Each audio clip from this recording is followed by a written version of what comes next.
Yo, what's up guys, it's your boy Bernie here, back at you again with yet another video. Today what we got to discuss is of course some more NCAA basketball scandal news. If you guys don't know, Sean Miller has vehemently denied these claims that he has paid DeAndre Ayton, according to ESPN sources, which they got from an FBI source. But there's refuting claims saying that according to this new source that relevant FBI wiretaps in the investigation did not begin until 27 months after the five-star recruit DeAndre Ayton has already committed to Arizona in September 2016. And this account is consistent with the reporting by Evan Daniels of 247 Sports, which is another sport website that does a lot of recruiting information. So basically what this means is that DeAndre Ayton was recruited way before the wiretaps even began. In Sean Miller's defense, he's saying like, look, I've only dealt with Dawkins after the fact that we've already signed DeAndre Ayton, and he has vehemently denied the claim that ESPN has made, saying that he paid DeAndre Ayton, his family, or him $100K. What do we make of this? Of course, what we got to start off with is the stories that normally this always happens to. We need to be careful when we do research. Sorry, I just hit the mic.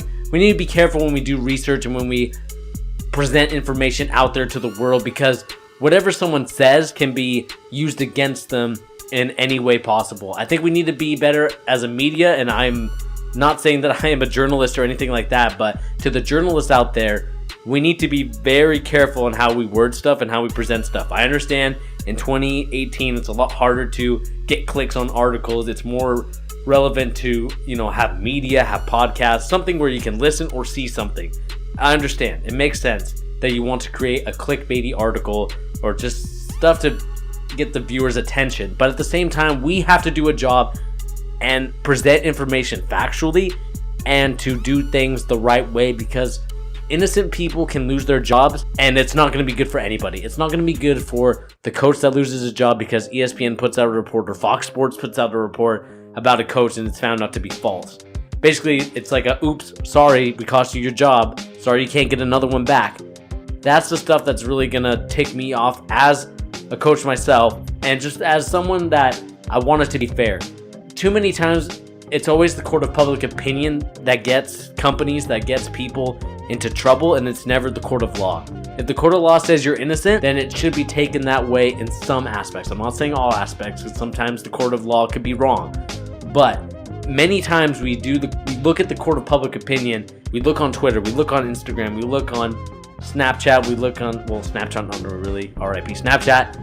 But you get my point. We look at these social media sites and we see what people are saying. We see that some are saying, oh look, Sean Miller did this. Like, there's a report that Sean Miller did this. Yeah, I already knew that. Sean Miller's a scumbag. I hope he never gets another job again. It's kind of like that, where we need to really just take a step back, really look into this, because there has been changes to the story that ESPN has reported. Even though ESPN is sticking to the same story, some of the wording is different to protect the writer in this instance. But, Sean Miller's not innocent in his own right either, because one of his assistant coaches got arrested. So what this means is that under your watch, someone has been paying the players, or there's been illegal stuff going on with your team. To me, that is unexcusable as a coach. I am a coach myself, and I find it inexcusable that you are doing that to your players. You know what's going on in the locker room. You know what's going on with your coaching staff. I don't care if there's someone in there that's not supposed to let you know. You know about it. There's no way in hell that you don't know what's going on in your own locker room. That makes no sense. It's kind of the Rick Pitino defense. Oh, I didn't know what was going on. Yeah, you didn't know you had a brothel on campus. Yeah, right.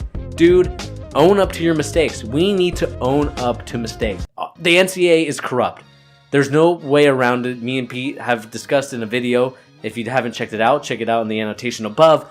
But we have discussed vehemently that this system needs to die because it is not a healthy system. It creates an artificial cap, and it does more harm to the players who obviously are worth more than what they're given, knowing that they bring in money to the school so that the water polo team, the ski team, the swim team, all these teams can have these nice buildings that we see on campus. I went to the University of Utah. I've seen those buildings before. They're pretty big and they're pretty nice, and then I'm not gonna lie, it does look nice on campus, but at the same time, if that money's being bought in by basketball players and by football players, mainly because they bring in so much money, then those players should get at least a little bit of the pie. But that is another video for another topic that we discuss later, and I'll put it in the annotation like I said before.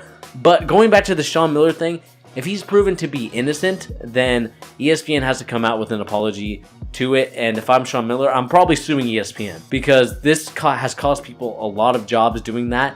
And I hope that if he is found innocent, then he should be proven innocent. ESPN should do a report saying that, they messed up here, the source was not reliable, and make sure that Sean Miller doesn't get his jobs cost, because sometimes, we see instances where innocent people have gotten their jobs cut from them because of the stuff that's been going on in, the scenes behind. But anyway, guys, this has been your boy Bernie here. Let us know in the comments down below, what do you guys think of this situation? Do you think Sean Miller's innocent? Do you think he's guilty? And what route should a amateur basketball player take? Should he go overseas? Should he play in the JBA with LeVar Ball and get some big baller brand shoes? Or should he just stay home and train? Let us know in the comments down below. But anyway, guys, if you're new, please remember to share this video with other friends that enjoy basketball content. And also remember to subscribe as well and hit that like button. Anyway, guys, this has been your boy Bernie here at Fusion Corp, and I will see you guys in the next episode. Peace!